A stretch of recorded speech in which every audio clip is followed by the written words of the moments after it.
My guest today is someone who is not afraid of getting into businesses everyone wants to avoid. He describes these businesses as hard and dirty.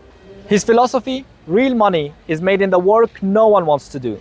He has been financially free for 15 years. He built his wealth by creating luxury modular housing for oil workers out in the desert. Hard job, but it paid off.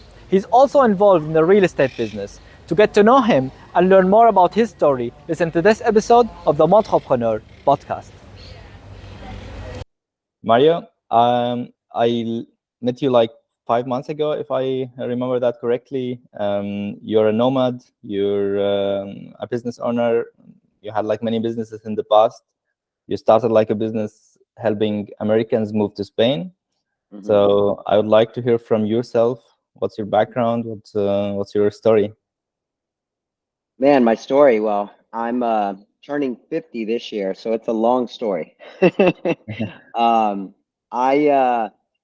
kind of, I was an immigrant to the United States at the age of 6 years old, coming from Central America and Guatemala.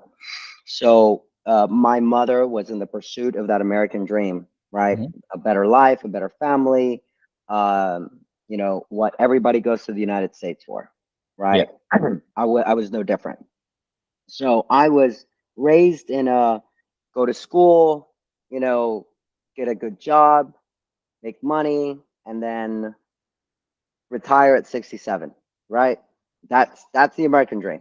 Like have a nice little house in the suburbs, have a car, have 2 kids, and then work every day, take your 2-week vacation every year, because that's what Americans do. It's like take a 2-week vacation once a year. In America. Yeah, in America, that's, and I did that. And I was raised that way. I got my bachelor's degree in accounting and taxation, and then I got my master's degree in finance, MBA in finance. Worked for a Fortune 500 company for 17 years, worked my way up the corporate ladder. And then at the age of around 31, I was like, there's no way that I can I'm going to work for the rest of my life for a company. I'm never going to be wealthy. This is just not enough for me. And It wasn't about the money. It was more, well, when you're 30, it was about the money, right? Okay. You don't know what you have. You don't realize what money can and cannot give you until you get it. Yeah, sure. So money is a perception that most people have that can buy happiness and all these things. And it does. It buys a lot of stuff, but a lot of it can be temporary.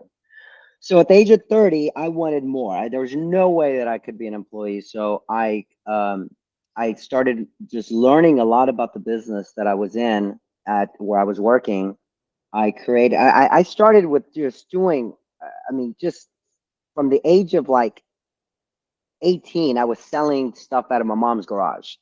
So I felt that being an entrepreneur was always inside of me, right? Mm-hmm. I always tried all of these I had a marketing company. And when I say I had a marketing company, I did flyers, okay. Right? So it's not a marketing company. For me, I'm like, I had a marketing company and I felt so proud to be able to have these, and then I started an accounting company. I did all these things while I was working. Mm-hmm. But at the age of 30, I actually found a business that made a crap load of money. Mm-hmm. And that's when I made the transition from an employee to an entrepreneur. And that just skyrocketed me to the moon. And I started to diversify in different companies and I could let go of my safety blanket, which was being an employee. Yeah. I think a lot of us have that safety blanket of being an employee. We have a steady paycheck. It's kind of like a dog that goes and gets fed all the time. I didn't want to get fed every so often. I wanted all of it and let me eat whenever I want, right? Yeah.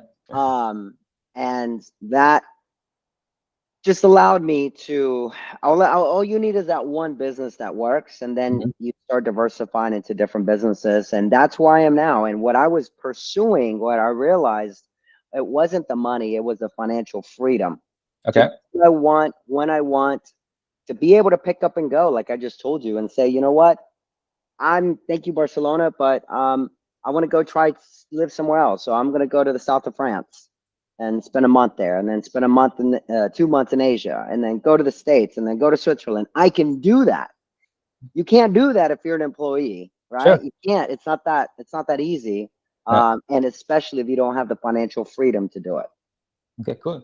That's interesting. What kind of business what was that took you to the moon? Because you mentioned like the marketing business, the other businesses, but then you said that one business worked. What was exactly that for? You know, it's funny you mentioned that, because I'm creating another company Mhm.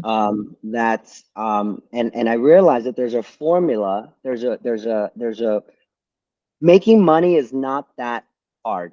Most Yeah. people think it's very hard, but it's not. It's not that hard. Give you an example.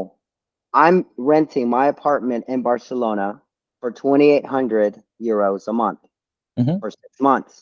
Hmm. I'm renting an apartment in Nice, France for 1,800 euros a month for 1 month. I'm making 1,000 euros to go live in the south of France. Yeah. So I did two things. I'm making money, and I'm doing what I want, Yeah. where Sure. I want to go. I want to go and explore France. I want to go learn French. I want to be able to say, hey, I lived a month at least, or I could live 6 months if I wanted to, in the south of France. Yeah. So there's two things. You can make money and have fun too. You can Yeah. make money and do what you want. You don't have to make money and do something you hate. Yeah. So it's a very simple concept, but most people don't realize that. Most people are like, oh my God, making money is hard. It's not. Oh, if you make money, then you got to do something you hate. No, you can do something you love. You just got to simplify it and really start to just think. And that's what I do. And I just gave you that example. So what skyrocketed me to the moon, to go back to your question, was that I learned something as an entrepreneur in business. You make a lot of money Hmm. doing things that are not very pretty. So Hmm. most young people like yourself, and most people, they think of the extravagant things that people hear about, and that's what makes you money. All the crap that we hear on social media, Instagram influencers, marketing, all of these things that are flashy, that's, yes, you can make money, but it's very hard. You make money on the things that nobody else wants to do, the things that are hard, things that are dirty, things that are not very creative in a way of artistic, for example. Hmm. So I learned the business of creating modular housing, workforce housing in Hmm. oil field, next to oil fields, in the middle of nowhere, in the deserts, very cold or in very hot atmospheres and areas where nobody wants to live, because usually where you find oil is not in the Barcelona, in the pretty places, right? Yeah. It's in the middle of nowhere in, Saudi Arabia, Hmm. right? The deserts of New Mexico and Texas. Yeah. So that I did that with literally a group of friends, not friends, but business partners. And that took me to just next level income, that I could just I could quit my job and I could just focus on that. Hmm. Um, give you another example, right? I'm creating a company that we're going to be doing, we're going to be creating workforce housing in islands like Ibiza Okay. to house workers like cleaning crews, employees. Why is Ibiza so expensive? Well, because you have to pay the employees a lot, because they have to go pay a lot of rent. But what if you create a workforce housing in an island when you pay and you charge 300 bucks a month? Hmm. Now the employees making a lot more money and the companies don't have to pay as much, right? But people Yeah. don't think about that. I'm the kind of person that does. I'm the Mhm. kind of person that goes in and says, hey, how about we create some workforce housing in an island? And then from that, I create a cleaning crew that goes Mhm. and cleans luxury houses at a very affordable rate. But Yeah. we dedicate our time on luxury houses. So most people don't think, I'm going to create a company where we're going to be cleaning houses. Mhm. Yeah. Well, the kind of numbers I'm working, I'm looking at 30 to $45,000, I mean euros per week Per week. Okay. revenue. But again, it's not flashy, it's not pretty, it's Yeah. dirty, Yeah. right? Think of the people that clean pools, like not the people, but the companies. They create, manufacturing parts that you don't think about, radiators, right? Sure.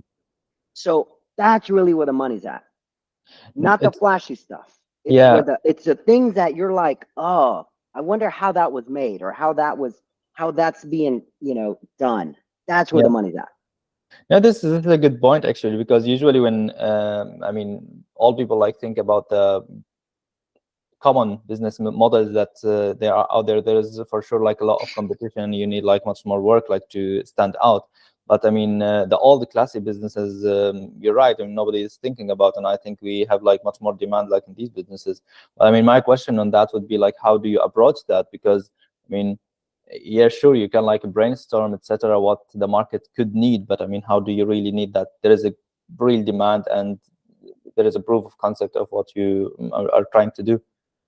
Absolutely. You nailed it. You have to do a business case. You have to, first of all, find, is there a problem, right? Hmm.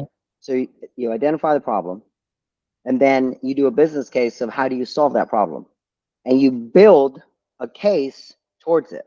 And then you go one by one, every single one of those points in that business case, and you try to beat it. You try to prove it not to work.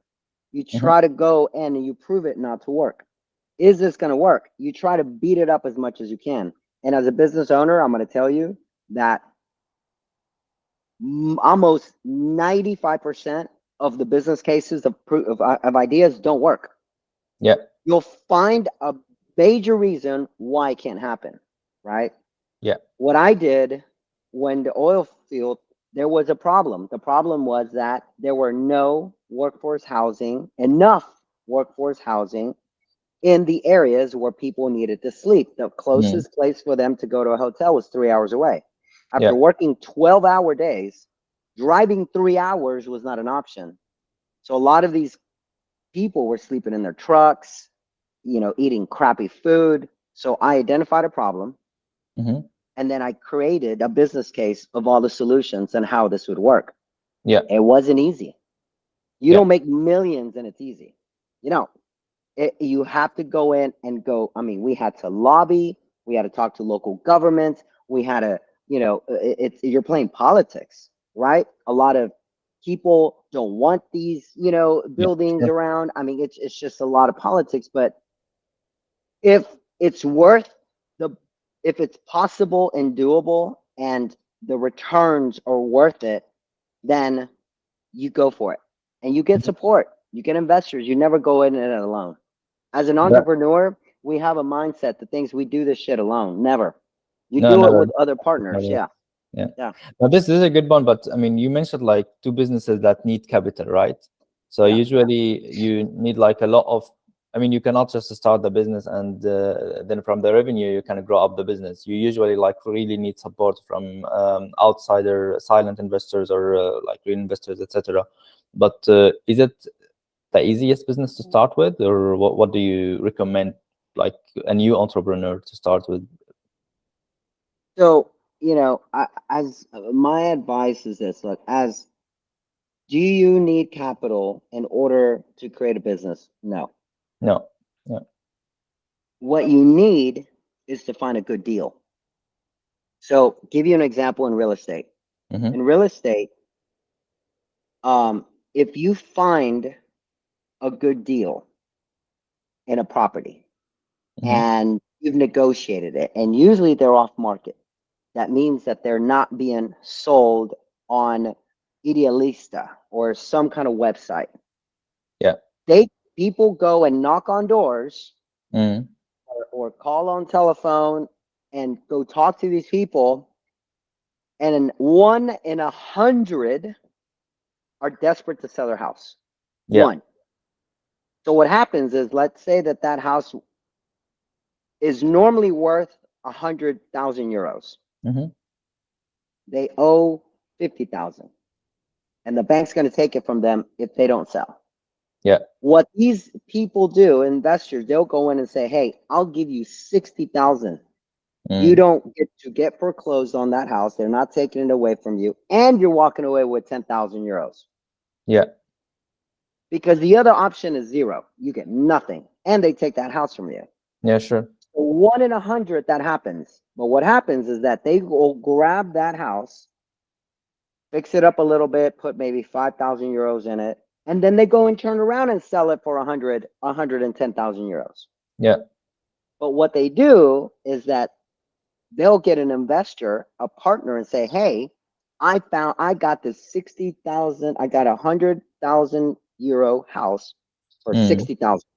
Okay, sure. Yeah, I get But you. I Yeah. don't have the money. I don't have the money to put a down payment or buy it and hold it until it sells. I don't have it."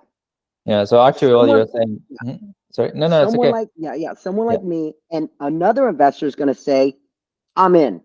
Okay, sure. So what you're saying is like the ability to find a problem, identify the problem, have negotiate a good deal, and like find like the people that gonna sell and the people gonna buy and make a commission on that, right? Absolutely. So Yeah. that is you, because what happens is that the investor, most entrepreneurs think that they have a great idea. Yeah. Everybody thinks they have a Everybody great has idea. it. Yeah. Yeah. It's Everybody true. has a great idea. Yeah. So an investor doesn't give a shit about your idea. Yeah. An investor cares about the good deal.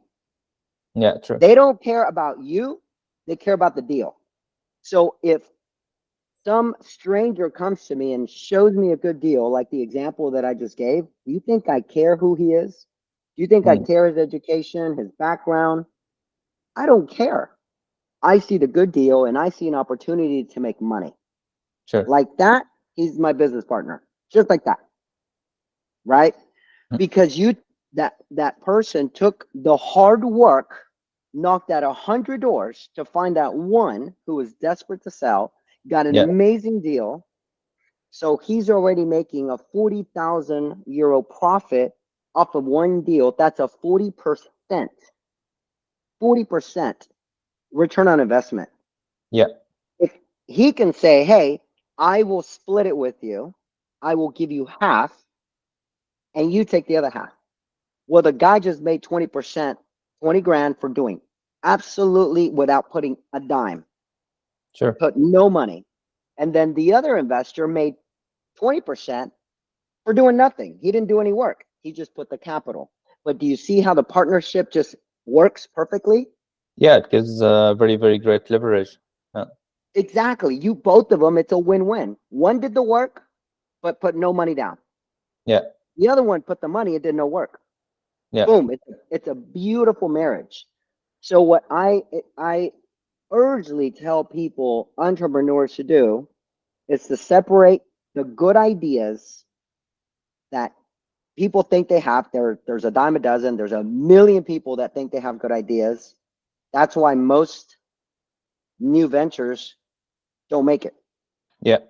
And then there's the reality of a really good deal that is Mhm. black and white. You found a deal, and then it's a no-brainer.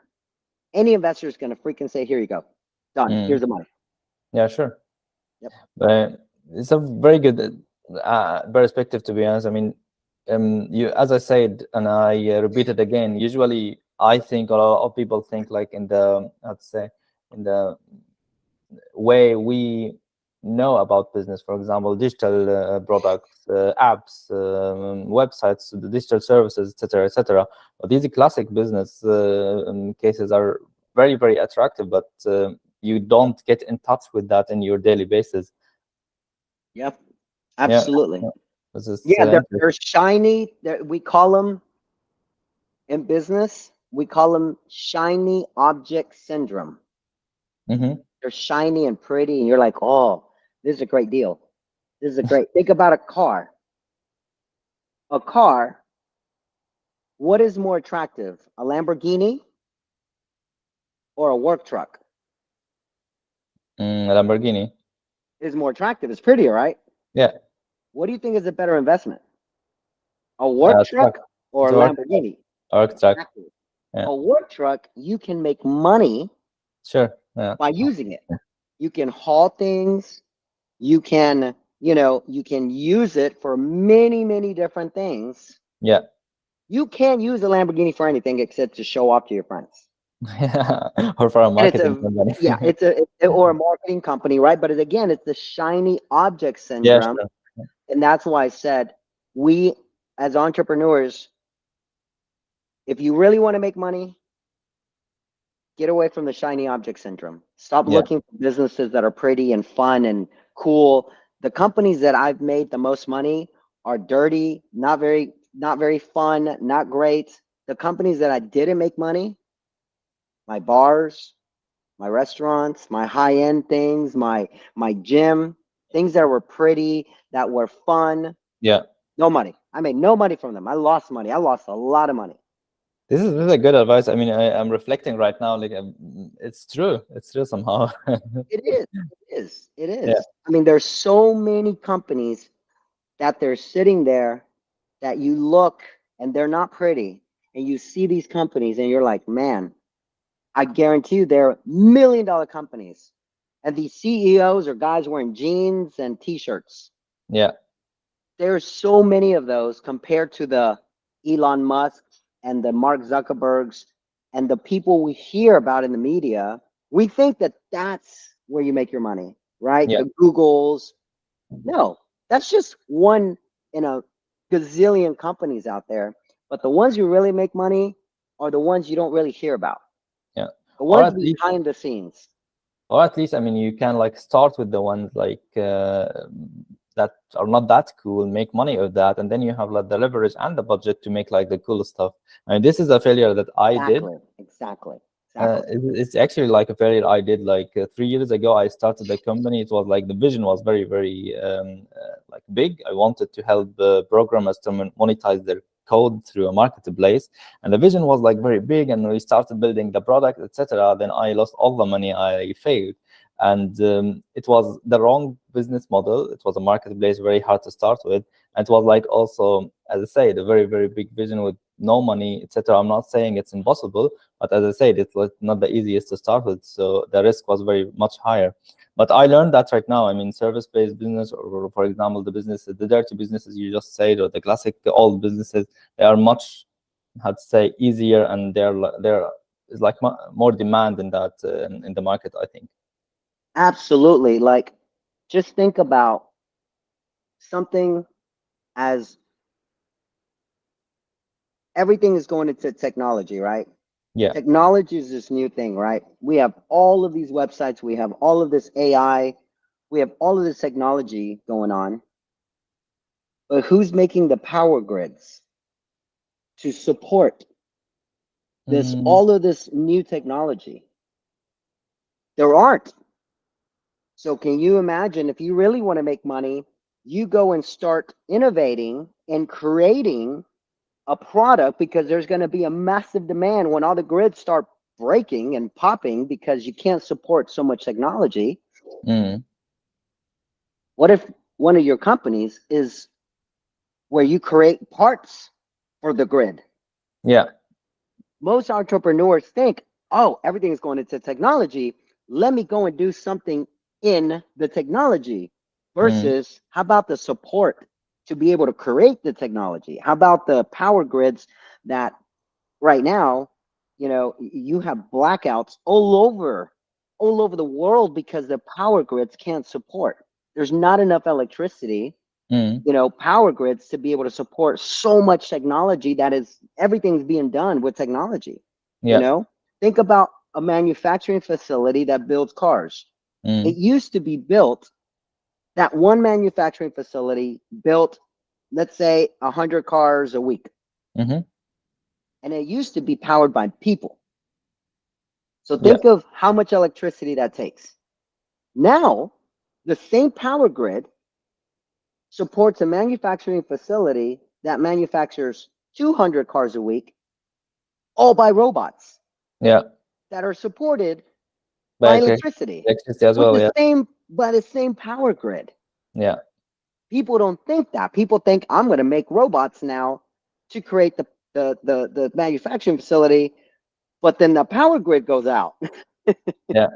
So an innovator would come in and say, hey, let me think behind the scenes. Mm, How yeah. about if I create products that will support the power grid.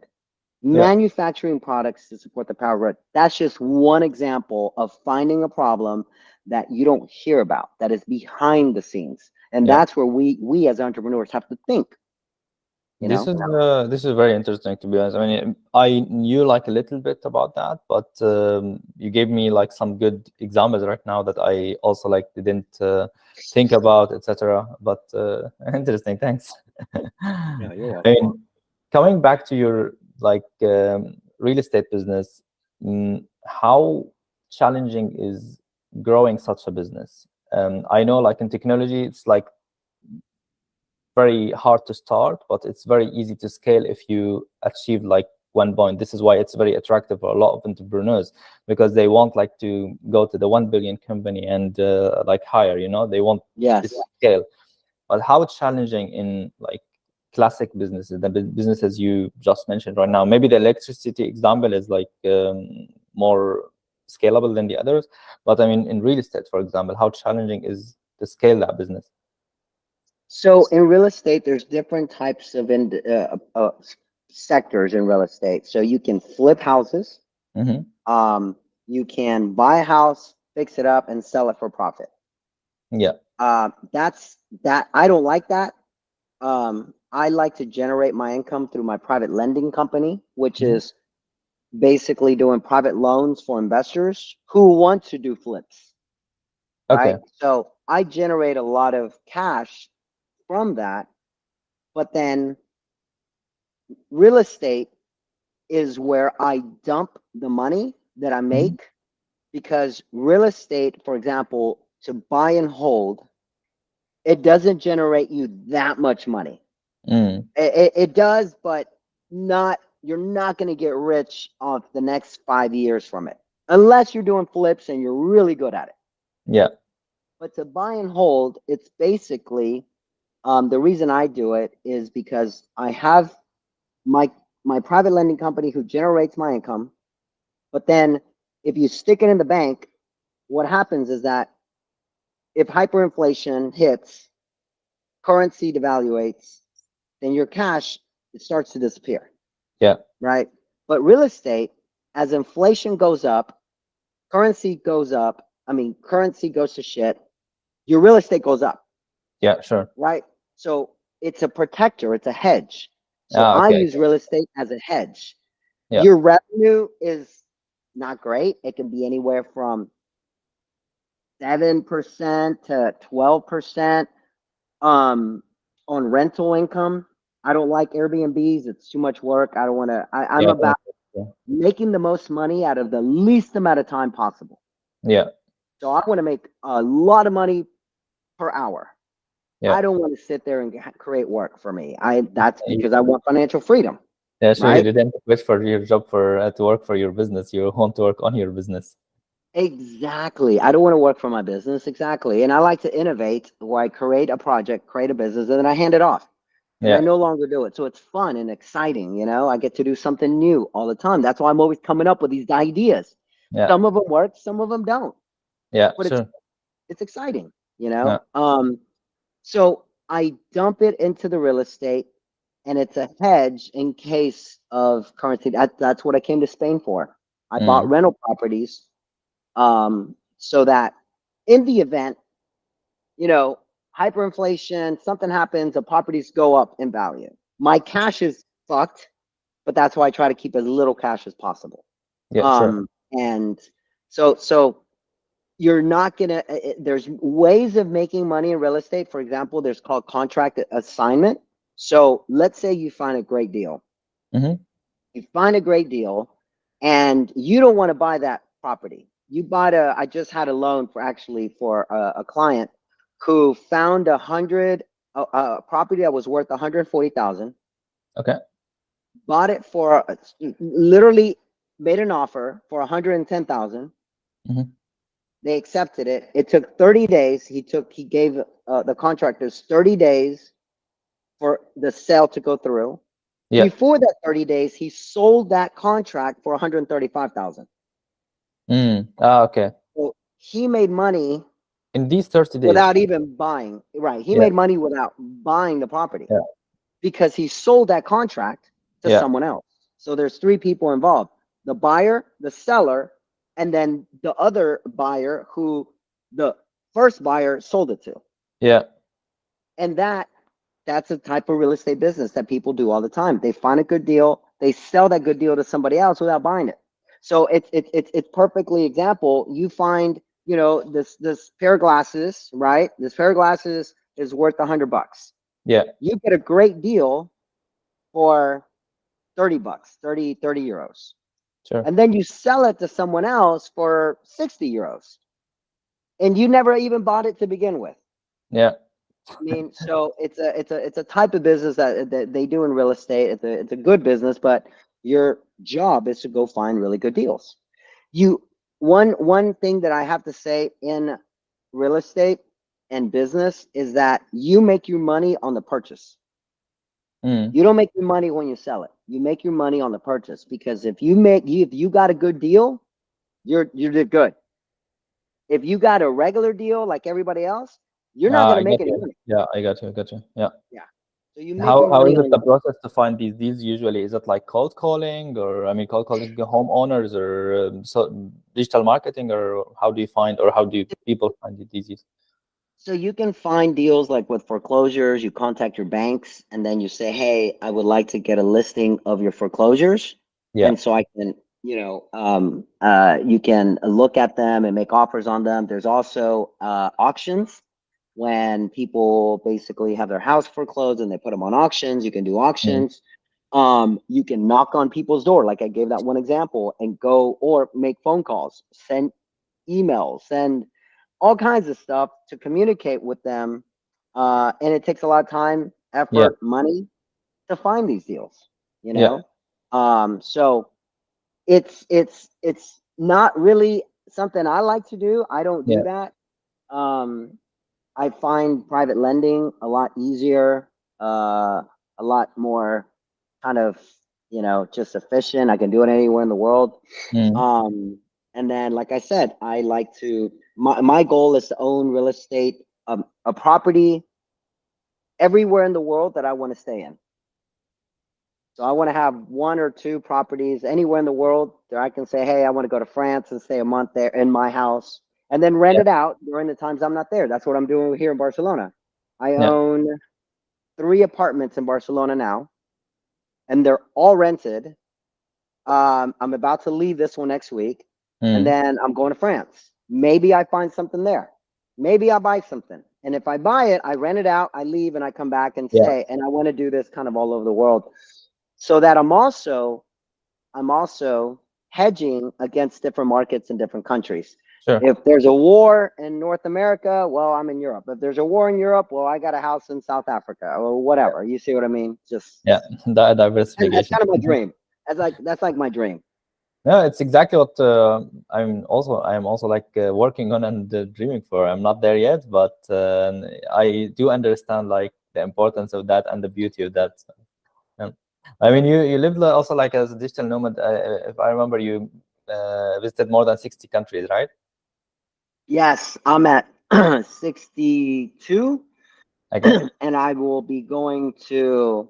I've never been to Vietnam, so that's one. South Korea and Taiwan are three of the countries that I've never been to. So I will be at 65 by the 65. end of Okay. the year. Yes. Nice. This is good. And what's your like favorite place? Or I mean, I know like each place has like downsides and upsides, but I mean, what's your favorite place, or the place you said, okay, that was something really, really good? Right here, Spain. Spain. Yeah, I Spain have to is agree. Barcelona, Spain. from the I cities think I visited, Barcelona is really the prettiest. But the countries, I would say my favorite country is Iceland. Iceland. Yeah, Yeah, that's one island, one place I have never been to. So that is definitely on you the have bucket to. You list. have to. It's No. And awesome. and and my thing is this: when you say favorite country, I love New Zealand, Mm. right? New Zealand's one of my favorites as well. So it depends. My favorite country to visit or my favorite country to Yeah, live, yeah, sure. right? To Yeah, visit, absolutely. Like New yeah, Zealand is one of my favorites. To live, Spain, yeah. right? So it depends. I couldn't live in Iceland. I'm Yeah, sure yeah. it's beautiful, but I could mean, you for live there? 2 months is 3 months, like maximum to visit the whole island, but to visit, not. No. This is why I said, I mean, you cannot just this is a big one place. Okay, cool. What's your future plans, like on the business side and maybe on your personal side? So future plans, on my personal side, I'm actually right now doing my business case, even though it's personal, on buying a house in Ibiza. Hmm. So I found a developer who's building properties in Ibiza. It's above my price range that I would like to spend. It's not a good investment. Hmm. Um, but damn, it's like my dream, right? Okay. And I can afford it. Okay. I can afford it. So it's not like I can't afford it. I can. I just it's not a good investment. And Yeah. sometimes that part it you have to outweigh it, right? But I'm a business guy, so I like to everything I do, I like to justify it by business. My Yeah. apartment. I bought an apartment in Barcelona. Yeah, I did it with my intention of being here, living here, but also now renting it out. It's Yeah. business, right?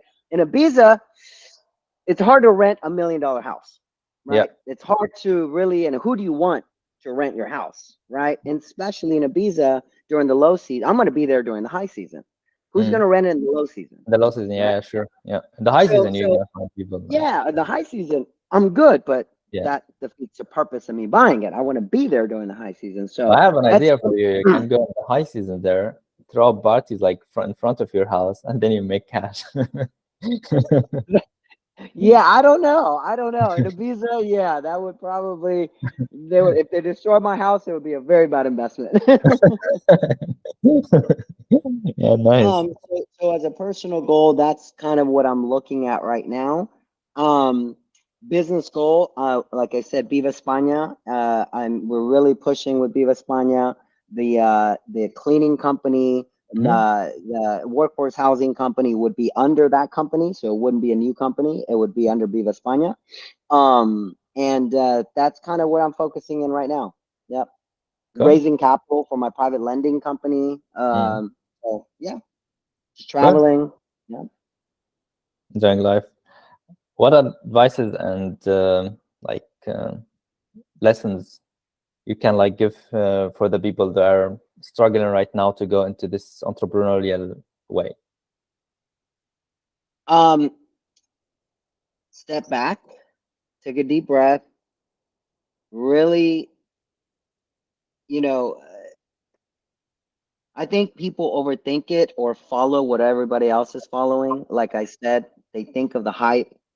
They're looking at what everybody else is doing and their followers. Yeah. You need to take a step back and stop following. You need to, like I said, think for yourself and think about things that other people aren't thinking about.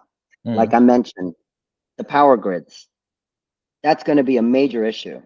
And only those who are really thinking about it, who step back and said, you Yeah. know what? I see a problem that's going to happen and I'm going to start finding a solution for it. So when it happens, boom, I'm right there to save it. Yeah. And they're the ones who are going to make gazillions of dollars. There are so many hundred millionaires out there that people never heard about because it's not a pretty business. Who Yeah. cares about the power grids, right? So these are the opportunities that if people just stopped to think and not looked at all the pretty The shiny, pretty shiny, things. the shiny objects and start looking at well, you know what? You start thinking, your mind really is so powerful that you start finding ways Yeah. to make money that is a lot easier, Yeah. right? 100%. So you want to do what no one else is doing. Don't follow, don't be a follower, don't try to be an Instagram influencer. Everybody's doing that. Yeah, true. So don't And follow people, be a even leader and true. and innovate and think, you Yeah. know. Now, what you said a good point. Like Instagram, even if you want like to start with social media, like try to do something bold. That would be like my imagination about that. I mean, not that the 90 or 95% are doing, because if you really provided value and you put that like in social media, I think people gonna identify that and listen to you. But if you like Right. provided what everybody is doing, it's like it's gonna be much harder to grow your business. So you're not doing yourself a Absolutely. favor. Good. Absolutely.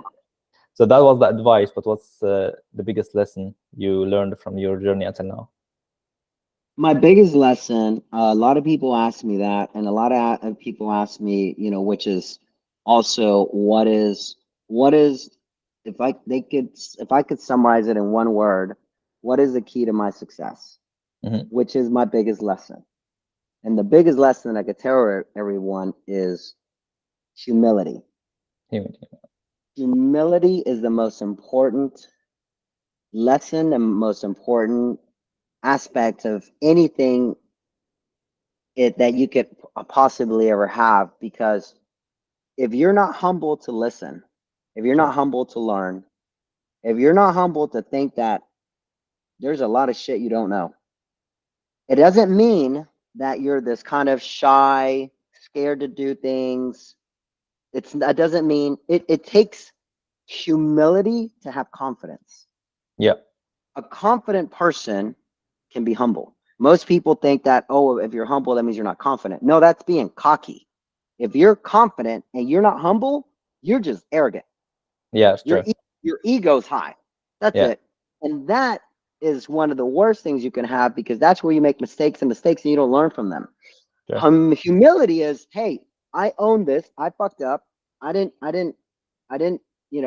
learned from this. Yeah, Now I'm going to make changes and pivot. So that's another one of mine. Another big one of mine is pivoting. yeah, You hit a wall, you're after this project, you're after this, whatever it is, and it doesn't work out, pivot. yeah, Sit on it, think about what did not work, and move quickly. Go right or left. Don't stay and cry about it in front of that wall. A rat, when you put a mouse or a rat in a maze, he doesn't hit a wall and stop. He turns around and starts looking for a way out, and he eventually finds a way out. yeah, That's the way we need to do, and we need to do it quickly. A yeah, lot of people dwell, they give up. Oh, it didn't work, I give up. Well, if you know that 90% of companies fail when you start, then that means that how do you expect for the first one to work? No, say, okay, well, I got one out of the way, I got 8 more to go, and yeah, one of those ain't gonna work. So if you think of that mindset, then you're okay. You're on the right track. You're yeah, failing because you need to in order to learn. But humility is what allows you to learn, what allows you to pivot, what allows you to to to um to grow as a yeah. person. This is good. So the ability like to listen, the ability to analyze your situation, the ability to know to when to exit and when to pivot. Yeah. And when you need help, and When you to know, ask for help. So many people, so many people, and this is one thing that most people think, that if you're, especially men, we have a hard time approaching other, like wealthy men, people who are, they're successful.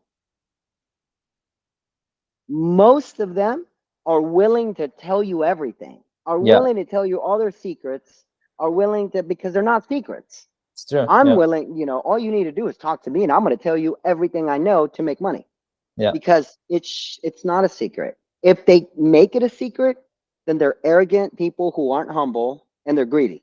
yeah, But I know so many people that are willing just to talk, but you have to be humble to say, hey, sir, could you help me? Can you coach me? Can yeah. you, give me something so that I can be successful one day? It's Oh, true we actually. love that. We love that. Yeah, it's true. I talk to a lot of business people, even here in Barcelona. I mean, everyone really successful people were very willing to tell Yeah. their story, to share like ideas, etc. But I have a very funny story about that. I was like looking for an area to where to record my podcast. So I went to each hotel like in my area, and they were like three stars hotels, four stars hotels. Every hotel told me no, no, no, no. You have to talk to our marketing team, etc. Then I went to a five-star hotel. It was so cool. The people they were other level. And I was like, this is good. They are absolutely gonna say no. And they said, yeah, sure, absolutely. Just order like a coffee and go in. And I was like looking at the people there, they are completely other level. And I asked them, okay, how much is a night here? And he told me like 600 euros. And I was like, what? I was okay. This kind like of I mean they don't need the money, you know? They don't need the money. Exactly. They have like everything they're not losing anything. They're maybe getting more customers if my podcast like went to the moon, etc. So they just said yes. So I thought this mentality alone is sharing and giving and just saying yes and be open. It gets you further in life. Absolutely. And one thing that a lot of people don't know, people like myself, when we reach a level of success and money, that money can no longer buy that happiness or fill Yeah. that void, what happens is it starts to go down. Yeah. It's called the law of diminishing marginal utility. It's an economic law that basically says the more you have of something, the less value it gives. If you were to earn $1 million tomorrow, it Yeah. would change your life possibly, right? Sure. Your whole life would be changed possibly. If I were to get $1 million tomorrow, it would do absolutely nothing to my life except add another zero in my bank account. Yeah. But it would not change what I'm doing tomorrow, what I'm doing next week, what I'm doing next month, what I'm doing next year, Yeah. because eventually it starts to diminish its value, Yeah. right? A billionaire, a billionaire gets $20 million in his bank account. How much is that going to change his life? It's not Yeah. at all. I make 20 million in the next few days. Oh yeah, it's going to change my life a bit. Not a massive way, but it's going to change my life a bit. So Sure. what happens is, again, it's called the law of diminishing marginal utility, because eventually it stops. And that's why a lot of people, the more wealthy they become, they start buying so much crap, Yeah. boats and planes, and it doesn't fill their void anymore. Because we humans are not meant to hoarder things. So that comes, again with a big lesson, and that eventually it just starts to wind down. And when you go talk to these people, these wealthy people, helping others shine becomes so much more valuable than the money. Yeah. Absolutely. I get such a high from helping people become successful because I made it. And then I coach them and I make them basically know, hey, when you get to that point and it starts to go downhill, this is what to expect. Because nobody tells you what to expect whenever you become wealthy. It's People are very like, funny. oh, yeah, you're going to become wealthy and then you're going to be great. No, Yeah, no, no. no. It's very funny. I have like a question I ask like each person I meet. I say, okay, if I give you all the money you need and all the money that you are completely free to decide whatever you can do in your life, what are you going to do? And a lot of people don't have answer for that. But like a lot of successful people told me, I'm gonna start like helping people, Yes. because they already achieved that, then they want like to help people on the same way to do the same. And this is, I think it's a good purpose. Absolutely. And that's one of the things I do is every business I own has a purpose of helping people. Yeah. Some of the businesses that aren't necessarily helping people, but I use that to generate the ability to help other people. Mm. And I think of ways to say, how can I help these people? Right. Okay. So, and that's absolutely, it becomes that way. Yeah. Cool. Thanks a lot, Mario. Is there anything you want to say at the end? No, that's it, man. Just thank you for having me on your podcast. And it's I've always enjoyed talking to you. You are a bright young mind with so much ahead of you, and I love your positivity and enthusiasm. And you have every characteristic to be a successful person. Thanks Just a lot, Mario. don't give I up. appreciate Don't it. give I up. appreciate your time. Yeah, don't give up. Keep pushing. Keep pushing forward. If you hit a wall, pivot, pivot. And I'm always here to, give you advice or whatever you need. Sure. The last thing, where can people find you? They can find me on Instagram at new.beginning.2022. Okay. And yeah, from there, there's, other ways to contact me. So, Okay, great. I appreciate it. Thanks a lot for your time, Mario. I will talk to you soon. all right, buddy. Take care, my man. All right, Mo. Bye bye.